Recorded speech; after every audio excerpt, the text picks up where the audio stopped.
اللہ تبارک و تعالی نے ارشاد فرمایا یا ایھا آمنوا کتب علیکم الصیام، اے ایمان والو تم پر روزے فرض کیے گئے، کما کتب علی الذین من قبلکم، اسی طرح جس طرح تم سے پہلے لوگوں پر فرض کیے گئے تھے، لعلکم تتقون، تاکہ تم پرہیزگار ہو جاؤ، متقی ہو جاؤ، اللہ سے ڈرنے والے بن جاؤ، گناہوں سے بچنے والے بن جاؤ، اپنی زندگی کو رب رسول کے احکامات کی روشنی میں گزارنے والے بن جاؤ۔ روزہ ایک پریکٹس ہے، ایک مجاہدہ ہے، ایک جد و جہد ہے۔ جد و جہد کس چیز کی؟ اللہ کی رضا کے مطابق اپنے آپ کو ڈھالنے کی جد و جہد۔ صوم کا لغوی معنی ہوتا ہے رک جانا۔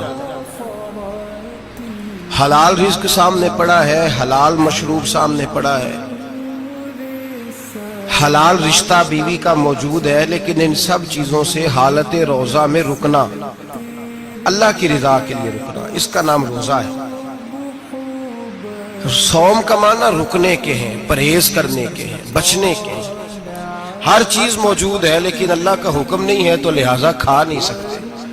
تو رب فرماتے جب جائز چیز ہے تو میری مرضی کے بغیر میرے حکم کے نہیں کھا سکتا، تو نے رکنا ہے تو حرام کیسے کھا لیتا ہے؟ جائز چیز کے لیے تجھے حکم ہے، میں کہوں تو کھائے گا، میں کہوں تو نہیں کھائے گا۔ میں نے حکم دے دیا جائز ہے، روٹی ہے، کھانا ہے، گوشت ہے، تیری فریج میں پڑا سارا کچھ، تو با اختیار ہے، منہ میں دانت بھی ہیں، ہضم کرنے کو ہاضمہ بھی ہے، بھوک کی شدت بھی ہے، پر میری اجازت کے بغیر تو کھا سکتا۔ روزہ رکھ لیا، اب تجھے حکم نہیں کہ تو کھائے۔ جب جائز چیز میری مرضی کے بغیر نہیں کھا سکتا تو ناجائز کیسے کھائے گا؟ میرے نبی پاک علیہ السلام نے اپنے خوبصورت الفاظ کے اندر اس مفہوم کو بیان فرمایا۔ محبوب پاک صلی اللہ علیہ وسلم فرماتے جس نے جھوٹ نہیں چھوڑا، غیبت نہیں چھوڑی، برائی نہیں چھوڑی، اللہ کو اس کے بھوکے پیاسے رہنے کی کوئی ضرورت نہیں۔ وہ کاہے کا رکا ہے؟ جب کوئی کام تو اس نے اللہ کی رضا والا کیا نہیں۔ روزہ رکھ کے دغا کر رہا ہے، روزہ رکھ کے جھوٹ بول رہا ہے، روزہ رکھ کے کم ماپ رہا ہے، تول رہا ہے، دھوکہ دے رہا ہے، رشوت لے رہا ہے، فراڈ کر رہا ہے، حرام کا مال اکٹھا کر کے کہتا ہے اس میں سے چلو 10 دیگیں بھی پکا دیں گے۔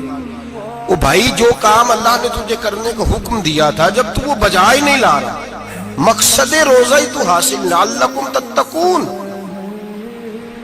روزے کا مقصد یہ ہے کہ تو پرہیزگار ہو جائے۔ میرے نبی پاک علیہ السلام کی بارگاہ عالی مرتبت میں 2 عورتیں آئیں، یہ چیزیں کھا لو، کہنے لگی محبوبہ ہم نے روزہ رکھا ہوا ہے۔ فرمایا نہیں تمہارا تو روزہ نہیں ہے، حضور رکھا ہوا ہے روزہ، سحری سے لے کر اب تک کچھ نہیں کھایا، شام تک بھی نہیں کھائیں گی۔ محبوب نے فرمایا ذرا کہہ تو کرو، الٹی تو کرو۔ کہہ کی تو ان کے حلق سے خون بھی نکلا اور گوشت کے لوتھڑے بھی نکلے، پھوٹیاں بھی نکلی۔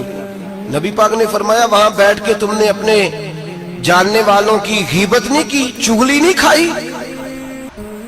خاموش ہو گئیں، گردنیں جھک گئیں۔ نبی پاک نے فرمایا تم نے قرآن نہیں پڑھا کہ جو اپنے بھائی کی غیبت کرتا ہے وہ مردہ بھائی کا گوشت کھاتا ہے؟